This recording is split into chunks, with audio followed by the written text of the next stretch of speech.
కీడును విత్తి మేలు రావాలంటే రాదు నీకు.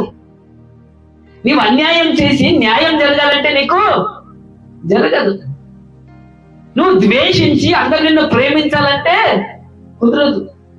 నువ్వు అక్రమం చేసి సక్రమంగా ఉండాలంటే కుదరదు నీకు.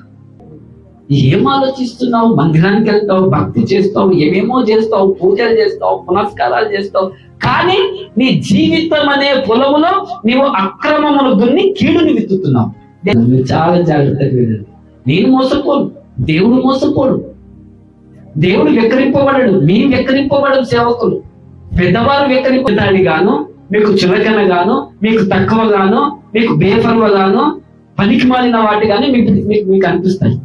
మనుషుడు ఎప్పుడు కూడా ప్రేమను విత్తడు, ద్వేషమును విత్తుతాడు, మంచిని విత్తడు, పగను విత్తుతాడు, పంతాలను విత్తుతున్నాడు, చెడును విత్తుతున్నాడు.